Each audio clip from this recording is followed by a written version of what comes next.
Hello നമസ്കാരം, എല്ലാവർക്കും നമ്മുടെ ചാനലിലേക്ക് സ്വാഗതം. ഇന്നത്തെ വീഡിയോയിലൂടെ ഷെയർ ചെയ്യുന്നത് കുടുംബശ്രീ മിഷന് കീഴിൽ വന്നിട്ടുള്ള പുതിയൊരു ജോബ് നോട്ടിഫിക്കേഷനാണ്. KDIS ഡിസ്ട്രിക്ട് പ്രോഗ്രാം മാനേജർ എന്ന തസ്തികയിലേക്കാണ് വേക്കൻസി വന്നിട്ടുള്ളത്.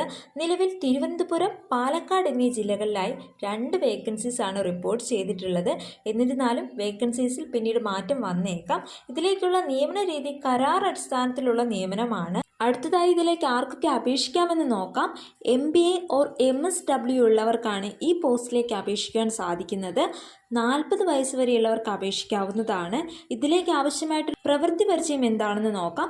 കമ്മ്യൂണിറ്റി ഡെവലപ്മെൻറ്റ് പ്രൊജക്റ്റുകളിൽ മിഡിൽ മാനേജ്മെൻറ്റ് തലത്തിലുള്ള 5 വർഷത്തെ പ്രവൃത്തി പരിചയം ഉണ്ടായിരിക്കണം.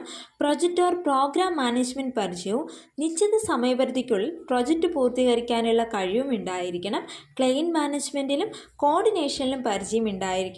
ഇംഗ്ലീഷ് ഭാഷ നല്ല രീതിയിൽ കൈകാര്യം ചെയ്യാൻ അറിവുണ്ടായിരിക്കണം. ഈ പോസ്റ്റിന് ലഭിക്കുന്ന പ്രതിമാസ വേതനം 40,000 രൂപയാണ്. ഓൺലൈനായി CMDയുടെ വെബ്സൈറ്റ് വഴിയാണ് അപേക്ഷ സമർപ്പിക്കേണ്ടത്. അപേക്ഷാ ഫീസ് ഉണ്ട്, 500 രൂപയാണ്. അപേക്ഷ സമർപ്പിക്കേണ്ട വെബ്സൈറ്റ് ലിങ്ക് www.cmd.kerala.gov.in എന്നതാണ്. ഓൺലൈനായി തന്നെ അപേക്ഷാ ഫീസും അടയ്ക്കാവുന്നതാണ്. അപേക്ഷ ലഭിക്കേണ്ട ലാസ്റ്റ് ഡേറ്റ് 25/6/2025 വൈകുന്നേരം 5 മണി വരെയാണ്. ഇതിലേക്കുള്ള നിയമന പ്രക്രിയ നോക്കുകയാണെങ്കിൽ ഉദ്യോഗാർത്ഥികളുടെ ബയോഡേറ്റ സ്ക്രീനിങ് നടത്തി യോഗ്യതയും പ്രവൃത്തി പരിചയവും പരിഗണിച്ച് യോഗ്യരായ ഉദ്യോഗാർത്ഥികളെ അഭിമുഖത്തിന് വിളിച്ച് അവരിൽ നിന്നുമായിരിക്കും അനുയോജ്യരായ കാൻഡിഡേറ്റ്സിനെ തിരഞ്ഞെടുക്കുന്നത്. ഉദ്യോഗാർത്ഥികളുടെ എണ്ണം കൂടുതലാണെങ്കിൽ എഴുത്തു പരീക്ഷയും ഇൻ്റർവ്യൂവും ഉണ്ടാവും. അതല്ല എങ്കിൽ ആപ്റ്റിറ്റ്യൂഡ് ടെസ്റ്റോ ഇൻ്റർവ്യൂവോ ഉണ്ടായിരിക്കും.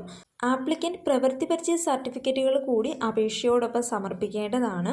ഓൺലൈനായി മാത്രമേ അപേക്ഷകൾ സ്വീകരിക്കുകയുള്ളൂ. ഓൺലൈനായി തന്നെ നിങ്ങൾക്ക് ആപ്ലിക്കേഷൻ ഫീസും അടയ്ക്കാവുന്നതാണ്.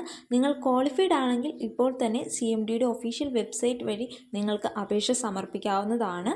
ഈ നോട്ടിഫിക്കേഷൻ പ്രകാരമുള്ള റാങ്ക് ലിസ്റ്റിൻ്റെ കാലാവധി 1 വർഷക്കാലമായിരിക്കും. ഈ 1 വർഷ കാലയളവിനുള്ളിൽ ഈ പോസ്റ്റുമായി ബന്ധപ്പെട്ട് എന്തെങ്കിലും വേക്കൻസി വരികയാണെങ്കിൽ ഈ ഒരു റാങ്ക് ലിസ്റ്റ് പ്രകാരമായിരിക്കും ആളുകളെ സെലക്ട് ചെയ്യുന്നത്. ഈ ഒരു വീഡിയോ നിങ്ങൾക്ക് ഉപകാരപ്രദമായെങ്കിൽ മറക്കാതെ ലൈക്ക് ചെയ്യുക, ഷെയർ ചെയ്യുക, കമൻറ്റ് ചെയ്യുക, സബ്സ്ക്രൈബ് ചെയ്യുക. താങ്ക്